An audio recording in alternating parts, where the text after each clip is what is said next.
नमस्कार, स्वराज एक्सप्रेस में आप सभी का स्वागत है। मैं हूं आपके साथ ऋषभ सोनी और लेकर आया हूं हमारा खास कार्यक्रम बिग डिबेट। और आज का सवाल, क्या संवाद से बनेगी सरकार? मध्य प्रदेश में विधानसभा चुनाव जैसे जैसे नजदीक आ रहे हैं, बीजेपी और कांग्रेस दोनों ने अपनी तैयारियां तेज कर दी हैं। 2018 की विधानसभा में कांग्रेस से ज्यादा वोट पाकर भी सत्ता से दूर रही बीजेपी इस बार कोई कोताही बरतने के मूड में नहीं है। आज चर्चा इसी मुद्दे को लेकर, लेकिन उससे पहले देख लेते हैं एक रिपोर्ट। मध्य प्रदेश में विधानसभा चुनाव जैसे जैसे नजदीक आ रहे हैं, वैसे वैसे बीजेपी और कांग्रेस दोनों ने अपनी तैयारियां तेज कर दी हैं। 2018 के विधानसभा चुनाव में कांग्रेस से ज्यादा वोट पाकर भी सत्ता से दूर रही बीजेपी इस बार कोई कोताही बरतने के मूड में नहीं है। इसी के चलते बीजेपी और संघ के बीच तालमेल को बेहतर करने के लिए पूर्व राज्यसभा सांसद और बीजेपी के वरिष्ठ नेता विनय सहस्त्रबुद्धे की अध्यक्षता में बैठक का आयोजन किया गया। इस बैठक में संघ और बीजेपी के बीच समन्वय बढ़ाने पर जोर दिया गया। कर्नाटक विधानसभा चुनाव में बीजेपी को मिली करारी हार के बाद पार्टी को कई सबक मिले हैं। लिहाजा पार्टी ने 5 राज्यों के होने वाले विधानसभा चुनावों में जीत हासिल करने के लिए पीएम मोदी के साथ साथ स्थानीय नेताओं को चुनाव प्रचार में बराबर का मौका देने का फैसला किया है, ताकि राष्ट्रीय मुद्दों के साथ साथ लोकल मुद्दों को प्रचार में शामिल किया जा सके। पार्टी जानती है कि सिंधिया खेमे की बीजेपी में एंट्री के साथ ही पार्टी में अंदर ही अंदर असंतोष पनप रहा है, जिससे निपटने के लिए दिग्गज नेताओं को रूठों को मनाने की जिम्मेदारी भी दी गई है। बीजेपी संघ से बेहतर संवाद के जरिए एक बार फिर से सत्ता पर काबिज होना चाहती है। प्रदेश में नेतृत्व परिवर्तन की सारी अटकलों को खारिज करते हुए विनय सहस्त्रबुद्धे ने हाल ही में अपने दिए बयान में कहा कि आगामी विधानसभा चुनाव मुख्यमंत्री शिवराज सिंह चौहान और प्रदेश अध्यक्ष वी डी शर्मा के नेतृत्व में लड़ा जाएगा। इससे प्रदेश इकाई को जरूर राहत मिली है, लेकिन सिंधिया समर्थकों को विधानसभा चुनाव में पार्टी के टिकट देने या काटने पर घमासान मचना तय है। ऐसे में देखना दिलचस्प होगा पार्टी इस चुनौती से कैसे पार पाती है, साथ ही अनुशासन बरकरार रखने में कितनी कारगर साबित होती है। सलमान खान, स्वराज एक्सप्रेस, भोपाल।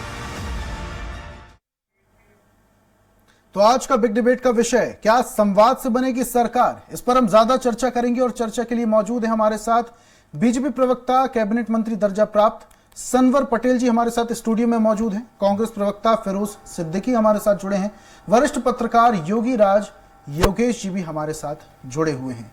और इस चर्चा की शुरुआत सबसे पहले मैं पटेल साहब से करूंगा। पटेल साहब, जहां जहां बीजेपी की सरकार रही है वहां वहां संघ की भागीदारी भी स्पष्ट तौर पर देखी गई है, लेकिन पार्टी में जब नए लोगों की एंट्री हो गई तो पुराने लोगों में कहीं ना कहीं नाराजगी देखी गई, और नाराजगी होना भी वाजिब है, कुछ गलत नाराजगी नहीं है, लेकिन इन नाराज लोगों को मनाने की कवायद अब पार्टी ने बड़े लोगों को सौंप दी है। कि जो रूठने मनाने का सिलसिला है, इसको किस तरीके से आप पार पा पाएंगे, और ये जो समन्वय है कितना सार्थक साबित होगा, ये आपसे समझना चाहेंगे। देखिए ऋषभ जी, बहुत ही स्पष्ट है कि भारतीय जनता पार्टी में ना कोई रूठा है, ना इस प्रकार की कोई बात है। हाँ, भारतीय जनता पार्टी में जो संवाद है वो निरंतर चलने वाली प्रक्रिया है, और भारतीय जनता पार्टी में यह प्रक्रिया निरंतर चलती है और उस पर हम लोग काम करते हैं।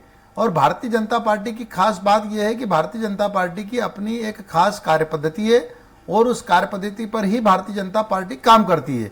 अब रही बात, आपने कहा कि जिस प्रकार से संघ, देखिए संघ जो है वो पूरी तरह से राष्ट्रवादी संगठन है। हाँ, वो भारतीय जनता पार्टी की मातृ संस्था है, इसमें कोई मनाही नहीं है। वो भारतीय जनता पार्टी को समय समय पर ताकीद करता है, इसमें कोई मनाही नहीं है। लेकिन राष्ट्रीय स्वयंसेवक संघ का सीधे भारतीय जनता पार्टी में या किसी भी राजनीतिक दल में सीधे कोई इस प्रकार की दखलंदाजी या इस प्रकार से कोई उनका रोल इस प्रकार से नहीं होता है। हाँ, जहां जहां जरूरत होती है वो मातृ संस्था के नाते हमको निर्देश देते हैं, पार्टी को निर्देश देते हैं, और निश्चित रूप से उन निर्देशों का पालन भी किया जाता है। लेकिन पटेल साहब, आप जो बोल रहे थे अभी कि पार्टी में किसी भी तरीके से कोई नाराजगी नहीं है, लेकिन ऐसा क्यों हो रहा है? सैकड़ों की संख्या में पार्टी के कार्यकर्ता दूसरी पार्टियों में जा रहे हैं। हालांकि यह भी सच है कि दूसरी पार्टी के कार्यकर्ता भी बीजेपी पार्टी में शामिल हो रहे हैं, लेकिन जो आंकड़ा है वो बीजेपी पार्टी से जाने वालों का ज्यादा है। और ऐसे में कुछ बड़े नेताओं की नाराजगी भी खुलकर सामने आई है कि बीजेपी में हमारी सुनी नहीं जा रही है। इससे आप नकार नहीं सकते। देखिए ऋषभ जी, अगर आप आंकड़ों की बात करेंगे, तुलनात्मक अध्ययन करेंगे, कहीं आपको तुलना में दूर दूर तक कहीं नहीं लगेगा। लाइन लगी हुई है कांग्रेस के नेताओं की अन्य राजनीतिक दलों में जाने की, न केवल भारतीय जनता पार्टी में। आप टॉप से लेंगे तो चाहे गुलाम नबी आजाद हो, चाहे कपिल सिब्बल हो, चाहे बड़े बड़े नेता जो राष्ट्र से लगाकर तो प्रदेश और प्रदेश से लगाकर नीचे तक तमाम लोग कांग्रेस से जाने का काम करते, कांग्रेस को छोड़ने का काम करते, लेकिन कांग्रेस का दम्भ है, क्यों मानता ही नहीं है। वो कभी मंथन करते नहीं है, वो कभी चिंतन करते नहीं है। हमारे यहाँ अगर कोई इस प्रकार की बात आती है, हम तत्काल बात करते हैं, तत्काल संवाद करते हैं। ऐसा कोई विषय अगर कोई बरगलाने का काम भी करता है तो मोटे तौर पर भारतीय जनता पार्टी का कार्यकर्ता कभी बरगलाने में नहीं आता है। और उसका भी कारण है कि भारतीय जनता पार्टी का जो कार्यकर्ता है वो राष्ट्र को सबसे पहले सर्वोपरि मानकर अपना काम करता है। ठीक है, टिकट अपने स्थान पर है, मंत्री का पद अपने स्थान पर है, अन्य पद अपने स्थान पर है, लेकिन उसकी प्राथमिकता पहला राष्ट्र है, दूसरा उसका अपना संगठन है। चलिए ठीक है, पटेल साहब आपके पास वापस से आऊंगा मैं। कांग्रेस प्रवक्ता फिरोज सिद्दीकी जी भी हमारे साथ जुड़ चुके हैं। सिद्दीकी साहब, पूरी बात आपने पटेल जी की सुनी। अब ये जो मामला चल रहा है, बीजेपी में कार्यकर्ताओं और कुछ नेताओं में नाराजगी देखी जा रही है, इसका फायदा क्या कांग्रेस पार्टी को मिलेगा या कांग्रेस पार्टी उठाएगी? ये सवाल मेरा इसलिए है क्योंकि कुछ वक्त पहले पूर्व मुख्यमंत्री कमलनाथ जी ने एक बयान दिया था और उन्होंने कहा था कि बीजेपी के बड़े बड़े नेता उनके संपर्क में हैं, कांग्रेस में आने की कोशिश कर रहे हैं। ये सवाल मेरा इसलिए है। देखिए, बहुत सारे लोग संपर्क में कांग्रेस पार्टी के, बहुत सारे पूर्व विधायक और सांसदगण कांग्रेस पार्टी के संपर्क में है। और कमलनाथ जी स्पष्ट कर चुके हैं कि जहां हमारा जो स्थानीय संगठन है, यानी ब्लॉक कांग्रेस कमेटी, जिला कांग्रेस कमेटी, वो अगर अनुशंसा करेगी तो उस व्यक्ति को हम पार्टी में शामिल कर लेंगे और वही लोग हमारी पार्टी में आ सकते हैं। तो जहां भी हमारी ब्लॉक कांग्रेस कमेटी है या जिला कांग्रेस कमेटी अनुशंसा कर देती है, वहां हम कोई यदि वहां से आना चाहता है तो कांग्रेस अपने दल में शामिल कर लेती है, इसमें कोई दिक्कत नहीं है। अब भारतीय जनता पार्टी का जहां तक सवाल है, तो इनका तो हाल ऐसा हो गया है, सुबह होती है, शाम होती है, भारतीय जनता पार्टी यूं ही तमाम होती है। मतलब एक झगड़ा सुबह होता है, दूसरा झगड़ा शाम को हो जाता है और रात होते होते तक 2-3 झगड़े हो जाते हैं। और जो इनके समन्वय की बात है, जो विनय सहस्त्रबुद्धे आए समन्वय के लिए, 2018 में उन्होंने ही लुटिया डुबाई थी इसकी, और अब दोबारा फिर से 2023 में आ गए वो, और अब वो कह रहे हैं कि पार्टी में समन्वय की स्थिति बनाएंगे। कैसे समन्वय बनेगा किसी भी दल में? आप किसी भी दल के, बाहर के किसी भी दल के लोगों को एक बड़ा चंक जो है वो उठा के पार्टी में ले आएंगे। आपका स्थानीय कार्यकर्ता जिसने इस पार्टी को खड़ा किया, भारतीय जनता पार्टी को, उसकी अनदेखी होगी। अब हमारे रायसेन जिले में क्या हो रहा है? हमारे रायसेन जिले में ये हो रहा है कि जो प्रभुराम चौधरी हैं वो ही पूरी पार्टी चला रहे हैं आज की तारीख में। दो भाजपा कार्यालय, एक प्रभुराम चौधरी का कार्यालय जो उनका कांग्रेस के जमाने में हुआ करता था, अब उस पे बोर्ड बदल गए। अच्छा सिद्दीकी साहब, अब अनदेखी से मैं बात करना चाहूंगा। बीजेपी में कई सारे नेता ऐसा खुल के सामने, कैमरे के सामने आए और उन्होंने बोला कि कहीं ना कहीं बीजेपी पार्टी में उनकी अनदेखी हो रही है और नाराजगी भी वाजिब सी बात है। जब नए लोग आ जा रहे हैं तो पुराने लोगों को उतने तरीके से फुटेज नहीं दिया जा रहा, उतने तरीके से तवज्जो नहीं दिया जा रहा, इससे उनकी नाराजगी जाहिर होती है।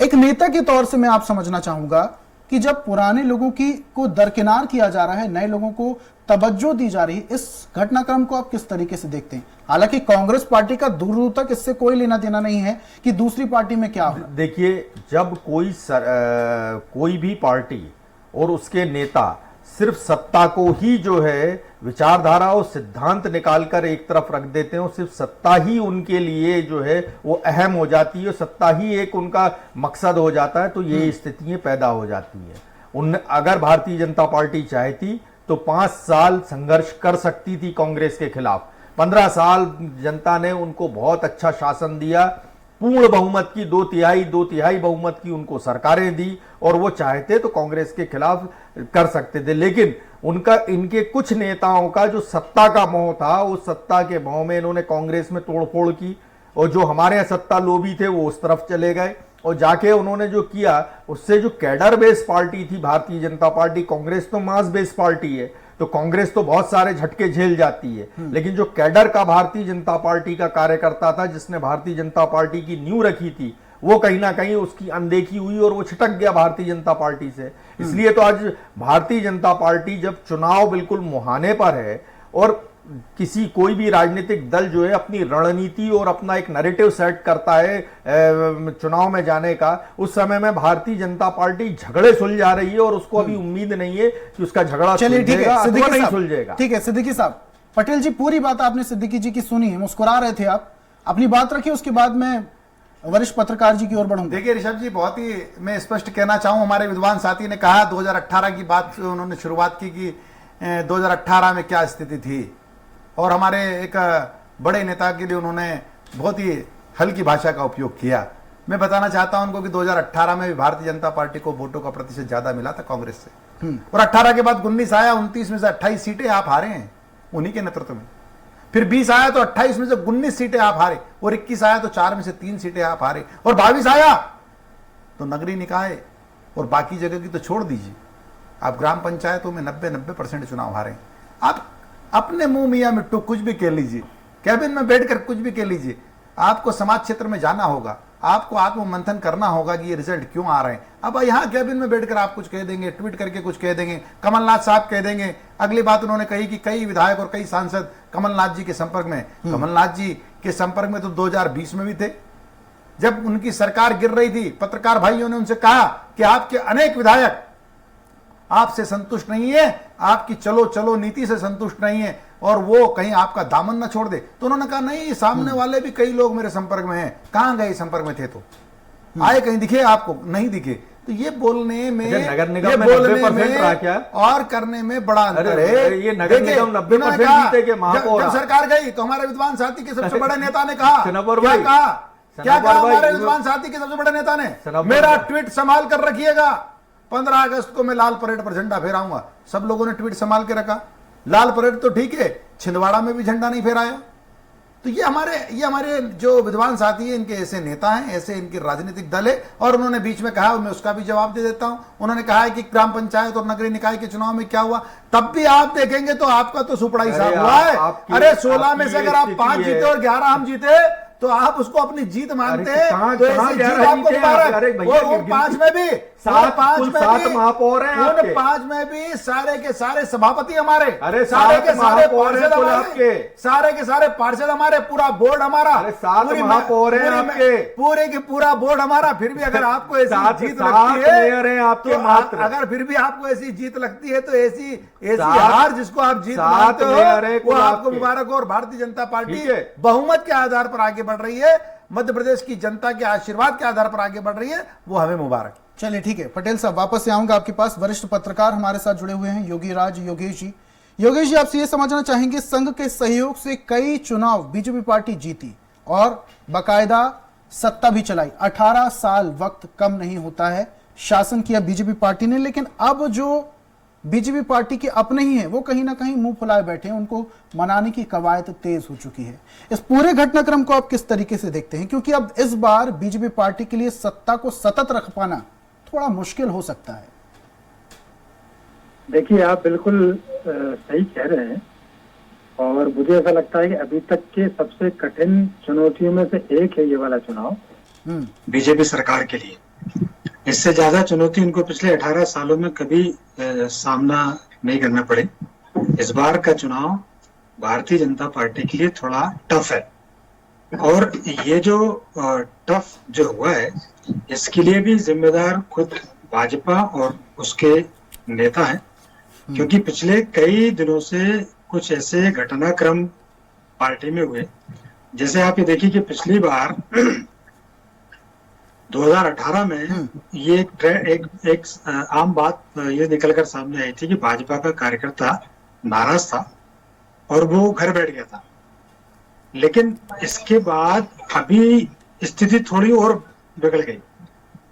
कार्यकर्ता नाराज है, बात तो ठीक है, भाजपा का संगठन भी जो इस बार है वो थोड़ा सा गड़बड़ाया हुआ है। कोऑर्डिनेशन, लैक ऑफ कोऑर्डिनेशन के मामले हैं, प्रॉपर तरीके से सामंजस्य हो नहीं पा रहा। और जो संगठन को जो भूमिका निभानी चाहिए, जो सत्ता और संगठन की भी जो तालमेल होना चाहिए, क्योंकि हमने पिछले कई दिनों में देखा कि कई नेता पार्टी छोड़ के इधर से उधर चले गए, और जो असंतुष्ट हैं उनको भी मनाने के प्रयास नहीं किए गए। तो ये सबसे बड़ा ड्रॉबैक था। और भाजपा के कई नेताओं ने तो ये तक कहा कि जो जाना चाहते हैं वो चले जाएं। और इस बीच ये भी घटनाक्रम देखने को मिला कि जो जयंत मलैया जैसे पुराने जो सीनियर लीडर थे, उनके सामने तो कैलाश विजयवर्गीय जैसे सीनियर लीडर ने हाथ जोड़कर कहा कि हमसे गलती हो गई। तो कुल मिला के बात यह है कि जो एक कोऑर्डिनेशन जो होना चाहिए था, वो कोऑर्डिनेशन का अभाव देखा गया।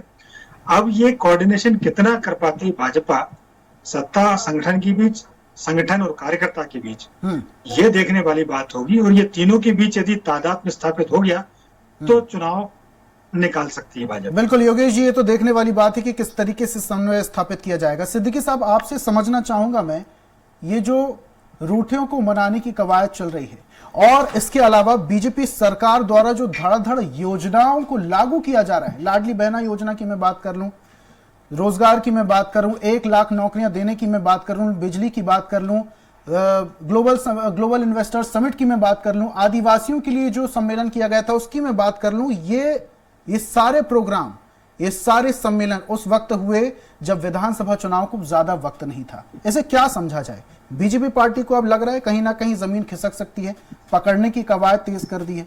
देखिए, घोषणाएं करना और योजनाओं का प्रचार प्रसार कर देने से योजनाएं लागू नहीं हो जाती। अगर यही उपलब्धियां थी आपके पास, सरकार के पास, तो आज उपलब्धियां लेके सामने आना था। आज तो भारतीय जनता पार्टी की वो स्थिति नहीं है। वो कहती है कि 1 लाख रोजगार कहां से दे लेगी। वो 1 लाख रोजगार बजट में प्रोविजन किया क्या 1 लाख रोजगार का इन्होंने, कि 1 लाख नौकरियां दे देंगे? मुझे तो कहीं नहीं दिखा बजट में इनके। 8,000 का कुल 800 करोड़ रुपए इन्होंने प्रावधान किया है और 2 करोड़ महिलाएं पूरे प्रदेश में। और ये हो रहा है कि लॉटरी सिस्टम से 1 उठाएंगे और 1 को देंगे, 10 में से 1 को देंगे। कब हर बार डेट बदल जाती है, 1 अप्रैल हुई, फिर मई हुई, फिर अब 10 जून हो गई। तो अगर ये स्थितियां भारतीय जनता पार्टी की हैं और लोग जो हैं आज की तारीख में पूछ रहे हैं, आज ही शिवराज सिंह जी की विधानसभा का वीडियो वायरल हुआ कि एक व्यक्ति को एम्बुलेंस नहीं मिली, कचरा गाड़ी में उसका शव ले जाना पड़ा उनके विधानसभा क्षेत्र के। मुख्यमंत्री किस काम में लगे? नसरुल्लागंज का नाम बदलने में। तो ये जो ठीक है, लेकिन सिद्दीकी साहब, घोषणाओं में कांग्रेस पार्टी और उनके बड़े नेता भी तो पीछे नहीं है। देखिए, अगर मैं बात कर लूं तमाम, अगर बिजली की मैं बात कर लूं तो बिजली को लेकर भी घोषणा की गई, 100 तक हाफ, 200 बार, मतलब 100 तक माफ और 200 के बाद हाफ।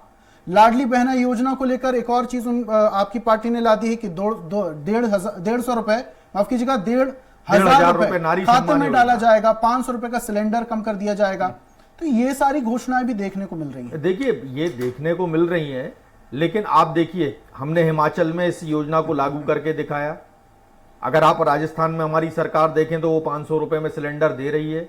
कर्नाटक का अभी हमने 5 गारंटी जो दी थी, जिसमें से एक ओपीएस जो है ओल्ड पेंशन स्कीम, वो हमने हिमाचल में भी लागू कर दी, राजस्थान में भी लागू कर दी, छत्तीसगढ़ में भी लागू कर दी, और अभी कल कर्नाटक में परसों कर्नाटक में जो कैबिनेट डिसीजन हुआ उसमें भी लागू कर दी। तो ये काम तो हम कर ही रहे हैं। लेकिन सिद्दीकी साहब, आपको नहीं लगता है कि 2018 के बाद जो उपचुनाव हुए थे, अगर ये स्कीम तब ला दी जाती तो शायद कांग्रेस पार्टी वापस से वर्चस्व में आ सकती? ठीक है, मैं वापस से आऊंगा आपके पास। पटेल साहब, मुस्कुरा रहे थे आप, कहिए। ऋषभ जी, ना माफ है ना हाफ है, ये सिर्फ बात है। और इन बातों के कारण ही कांग्रेस पूरी तरह साफ है। देखिए, 1500 रुपए की आपने बात की, आज तक के इतिहास में कांग्रेस ने किसी हमारी बहन को 1500 रुपए माह दिया हो तो बता दीजिए। अभी हमारे आस और पास छत्तीसगढ़ और राजस्थान में एक भी बहन को इन्होंने 1500 रुपए दिया हो बता दीजिए। 15 माह की हमारी सरकार में एक भी बहन को 1500 रुपए दिया हो बता दीजिए। अब कहीं 500 रुपए में सिलेंडर देंगे। अब 500 रुपए में सिलेंडर कहा कि राजस्थान में हम दे रहे, एक नाम पूछ लीजिए इनसे कि इन्होंने किसको सिलेंडर दिया। किसी को ना इनको सिलेंडर देना है साहब, लेकिन हम बात तो मध्य प्रदेश की कर रहे हैं। ना इनको 1500 रुपए देना ही नहीं दिया। और रही बात इन्होंने जी, मध्य प्रदेश में तो आपने मौका ही नहीं दिया ना। 5 साल आप विपक्ष में बैठ सकते थे। जी, मैं बिल्कुल इस बात का जवाब देता हूं। 15 माह की सरकार में इनके बड़े नेता माननीय सिंधिया जी ने कहा, एक सभा में उन्होंने कहा कि हमको अपने वचन पत्र पूरा करना होंगे, और अगर वचन पत्र पूरे नहीं किए तो मैं रोड पर उतरूंगा। तो इतना दम्भ कहां से आ जाता है इनके बड़े नेता कमलनाथ जी में? उन्होंने कहा उतर जाइए रोड पर, तो वो उतर गए रोड पर, और रोड पर उतरकर उन्होंने इस्तीफे दिए। उन्होंने जनता का सामना किया है, दोबारा चुनाव लड़े हैं और 28 में से 19 सीटें जीते। पूरी तरह से लोकतांत्रिक तरीके से ये सरकार बनी है, ना किसी ने गिराई है। अगर गिराई है तो कांग्रेस उसकी जिम्मेदार है, जिसके अपने दम्भ ने गिराई है। त्राही माम मचा दिया आपने। जब आपसे आपके घोषणा पत्र से काम नहीं चला तो आप वचन पत्र लेकर आए। 973 वचनों में से एक वचन आपने पूरा नहीं किया। तो ये मध्य प्रदेश की जनता ने जब त्राही माम मच गया और भारतीय जनता पार्टी की सरकार की जो जनकल्याणकारी योजनाएं थी वो तक आपने बंद कर दी, उन तक में आपने पैसा डालना बंद कर दिया। तो ऐसी स्थिति में मध्य प्रदेश की जनता ने इनको नकारा। योजनाएं बंद करने की अगर मैं बात करूं पटेल साहब, तो 15 महीने की जो कांग्रेस पार्टी की सरकार थी, किसानों की कर्ज माफी के लिए भी योजना चलाई बहुत गई। अच्छी बात है। जैसे ही बीजेपी पार्टी सरकार आई वो योजना बंद कर दी गई। देख, बहुत अच्छा सवाल किया आपने। ये कांग्रेस के वचन में पत्र में था और राहुल गांधी साहब यहां आए थे। उन्होंने हम मध्य प्रदेश वासियों को 1 से 10 तक की गिनती नहीं आती थी तो उन्होंने 1 से 10 तक की गिनती बोलकर सुनाई थी और हमको सिखाया था, इन 10 दिन में अगर 2 लाख रुपए तक का कर्ज माफ नहीं हुआ मैं मुख्यमंत्री बदल दूंगा। 15 माह में एक भी व्यक्ति का 2 लाख रुपए का कर्ज। अभी हमारे विद्वान साथी चिल्लाने लगेंगे जोर जोर से, 25,000 रुपए के इतने कर्ज माफ की। 2 लाख रुपए के लिए राहुल गांधी बोलकर गए थे और 2 लाख रुपए का एक भी व्यक्ति, आज भी चैलेंज है मेरे विद्वान साथी को उनकी पार्टी के लिए कि आप एक भी व्यक्ति नहीं बता सकते जिसका आपने 2 लाख रुपए का कर्ज माफ किया हो। आपने लाल फॉर्म भरवाए, आपने गुलाबी भरवाए, आपने पीले भरवाए, अब वापस हमारी बहनों को भ्रमित करने के लिए फिर कौन से फॉर्म भरा रहे पता नहीं। और अब उन्होंने कहा हमारे साथी ने कि 800 करोड़ रुपए का मात्र बजट हुआ। चलिए ठीक है पटेल साहब, लेकिन वापस से हम मुद्दे पर आते हैं। जो विनय सहस्त्रबुद्धे जी आए हैं और समन्वय स्थापित करने की कोशिश की जा रही है, यानी कि आप मान रहे हैं कहीं ना कहीं कुछ लोग नाराज चल रहे हैं, उन्हें मनाने की कवायद चल रही है। नहीं ऋषभ जी, देखिए ये आपका प्रश्न हो सकता है। ये संवाद और ये समन्वय ये भारतीय जनता पार्टी की कार्यपद्धति है। ये लगातार चलने वाले कार्यक्रम है और उसी कड़ी में विनय सहस्त्रबुद्धे जी आए हैं और संवाद हमारा संवाद आम जन से, हमारा संवाद भारत की जो सरकार है, जो नरेंद्र मोदी साहब की सरकार है, उसकी जो योजना है, उन योजनाओं को संवाद के माध्यम से नीचे तक ले जाने के लिए मध्य प्रदेश सरकार की जो लोकप्रिय योजना है, जो जन कल्याणकारी योजना है, उनको नीचे तक ले जाने के लिए ये उसलिए संवाद है। और संवाद समन्वय भारतीय जनता पार्टी की कार्यपद्धति का प्रमुख हिस्सा है जो आगे भी लगातार चलता रहेगा। चलिए ठीक है, वापस से आऊंगा आपके पास। सिद्दीकी साहब, ये समन्वय नहीं है तो संवाद है। कार्यकर्ताओं से बातचीत का सिलसिला शुरू हो रहा है, बड़े नेता आएंगे, चुनावी माहौल है। 2023 में साल के अंत में विधानसभा चुनाव होने वाला है और चुनाव से पहले इस तरीके के संवाद तो आम बात है। देखिए, पहले तो मैं इनको जवाब दे दूं। इन्हीं की सरकार ने जवाब दिया है विधानसभा में कि 27.5 लाख किसानों का कर्जा माफ हुआ है, 7.5 लाख कालातीत किसानों के कर्जे माफ हुए हैं और जो ये 2 लाख की जो 2 लाख के थे, जितने कालातीत थे 5,500 करके आए थे। हम तो आपके उनको दे के आए। एक नाम बता दीजिए। हाँ, बता तो रहा हूं मैं, आपके पास पूरी सूची इन सबके पास है। एक नाम 2 लाख। अरे भाई, हम ये कह रहे हैं ना, पूरी सूची है इनके पास। आप तो सूची देखिए, आप बोलिए पेन ड्राइव दे दूं आपको, बता दीजिए। अरे आप तो पेन ड्राइव दे। अरे भाई, मैं आपको पेन ड्राइव दे दूं। नहीं है। देखिए, 2 लाख रुपए का आप एक नाम बता दीजिए, आपके जिले का बता दीजिए। पेन ड्राइव देखिए, आप रायसेन का बता दीजिए। हाँ ठीक है, सुन लीजिए। अब सवाल ये है कि जो योजना पूरी हो चुकी थी, जिसमें पैसा ट्रांसफर हो रहा था और एक निरंतर प्रोसेस के साथ पैसा जा रहा था, वो योजना शिवराज सिंह जी ने बंद कर दी। मतलब नहीं हुआ ना, मतलब आप मान रहे हो ना, आप मान लीजिए कि 2 लाख का नहीं हुआ। अब मैं कहते हैं कि आप मान लीजिए कि 2 लाख रुपए का नहीं हुआ। अब मैं ब्याज माफ, अरे जिनको आपने डिफाल्टर कर दिया उनको रेगुलर किया जा रहा है माफ करके। 2 लाख आपने 2 लाख रुपए वालों को डिफाल्टर कर दिया। आपने किया, आपने उन लोगों को डिफाल्टर कर दिया। आपने किया। अरे आपको पता नहीं, शिवराज सिंह, कमलनाथ जी को मालूम ही नहीं, राहुल गांधी जी को मालूम नहीं रबी की फसल क्या होती है, सोसाइटी में कितना ब्याज लगता है। 27% ब्याज लेते थे आप कांग्रेस के लोग अगर किसानों के हितैषी होते तो 27% ब्याज नहीं लेते उनसे। लेकिन सबको डिफाल्टर कर दिया, लेकिन सिद्दीकी साहब, सोसाइटी को बर्बाद कर दिया। सिद्दीकी साहब, बड़े बड़े आप नाम ले रहे हैं, इनका कोई आधार है? हमारे पास सूची है, आपके पास भी है, वो तो सब मीडिया के पास भी है, उनके खुद के पास भी। एक नाम नहीं बताएंगे, लेकिन तो बता दो सारी सूची हमारे पास, एक नाम नहीं बताएंगे। कमल पटेल की श्रीमती जी के नाम से कर्जा था, उसको माफ 2 लाख रुपए माफ हुआ गया। शिवराज सिंह जी के परिवार का था, आपको 2 लाख रुपए हुआ गया। सामने कह रहे हैं ना आपको 2 लाख। ठीक है सिद्दीकी साहब, पटेल साहब, अब आप आइए, इस पर बात करिए कि संवाद ये जूतम पेजार भी क्या वो कांग्रेस में होती है जूतम पेजार। नहीं, अब कुर्सियां कांग्रेस में उड़ती है, जिस तरीके से हम देख रहे हैं कपड़े कांग्रेस में बढ़ते हैं, गालियां बजी जाती है कांग्रेस में, भारतीय ये जनता भाजपा पार्टी में नहीं होता है। ये क्यों हो रही है? ये सब कांग्रेस के संस्कार है, ये छत्तीसगढ़ में बैठे हुए कांग्रेस, आपने अच्छा अरुण यादव कांग्रेस, सुरेश बचौरी कांग्रेस, अजय सिंह कांग्रेस, वहां होता है, यहाँ नहीं होता है। वही तो मैं कह रहा हूं, दरवाजे टूटते हैं, चटनियां टूट जाती है। शिवराज जो भाजपा है, ये पूरी भाजपा, ये असल पेट में दर्द इसीलिए है कि यहाँ इतना अनुशासन क्यों है। और एक चीज सुनिए सोनी जी, इनका एक दिक्कत और है, अकेली राजनीतिक जमीन की लड़ाई नहीं है, मकान दुकान खदान की भी लड़ाई है। अरे साहब, ये इसने ना खदान मेरी छिनवा ली, इसने मेरी खदान बंद करवा दी, इसने मेरे मकान की सबको मालूम है कि कब्जा कर कैबिनेट लिया। मंत्री उमंग सिंगार ने क्या बोला था, ये अधिकारियों ये को फोन माफियाओं लगाता की है, सरकार सारे है, यही करवा रहा है, चला रहे हैं, और हमारी फाइलें जाती है, और रुक ये जाइए। भाजपा ने नहीं बोला था, चर्चा ये अपने अंतिम कांग्रेस दौर की में- सरकार अरे में वही उमंग सवाल सिंगार जी ने मैं बोला था, अरे भैया, जो आपके कैबिनेट मंत्री थे उन्होंने बोला था। पटेल साहब, सिद्दीकी जी, चर्चा अपने आखिरी दौर पे है। हाँ, तो बस यही मैं बता रहा। अब संवाद क्या करेंगे? जिस सरकार के मंत्री इतने भ्रष्ट हों कि झाड़ू तक वो कह के अधिकारियों से खरीदवा रहे हैं। सिंगार जी अरे ने सुनिए, क्या तो बोला? वही तो मैं कह रहा हूँ, क्या बोला वो वही तो मैं कह रहा हूँ ना। उन्होंने कहा कि माफियाओं की सरकार है, ये किसने योगेश बोला? जी, पटेल उमंग साहब का सिंगार जी ने कहना बोला। है कि ये समन्वय नहीं, ये तो संवाद है, और इस संवाद किस तरीके का, कार्यकर्ता कहीं ना कहीं नाराज चल रहे हैं, और इस संवाद किस तरीके से सार्थक होगा, क्या लगता है आपको? देखिए, संवाद जो है, संवाद जब होता, अब तो चुनाव आ गए, तो अब तो पार्टी को घर घर जाना ही है। और जो झाड़ू भी बेच रहे हैं, जो झाड़ू भी खुद खरीदवा रहे हैं जो मंत्री, तो अब उन मंत्रियों को अपनी कुर्सी खसकती दिख रही है। शिवराज सिंह जी की घोषणाएं सब समझ गए कि ये बेअसर हो गई जमीन पे। अब तो कार्यकर्ता ही लोगों को ला सकता है, और कार्यकर्ता कहता है आपने मुझे 5 साल नहीं पहचाना, अब मैं आपको क्यों पहचानूं?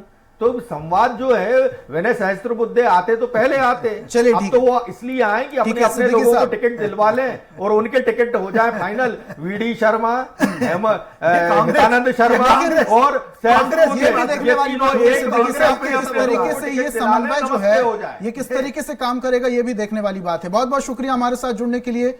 पटेल साहब हमारे साथ जुड़े हुए थे, फिरोज सिद्दीकी जी हमारे साथ जुड़े हुए थे, वरिष्ठ पत्रकार योगीराज योगेश जी हमारे साथ जुड़े हुए थे। तीनों मेहमानों का हमारे साथ जुड़ने के लिए और अपने तर्क रखने के लिए बहुत बहुत शुक्रिया। और आज हम बात कर रहे थे संवाद से बनेगी सरकार। अब देखने वाली बात है कि सवाल कितना सार्थक होगा। एक नए विषय के साथ, एक नई चर्चा के साथ कल फिर हाजिर होंगे। तब तक के लिए मुझे दीजिए इजाजत और आप देखते रहिए स्वराज एक्सप्रेस। नमस्कार।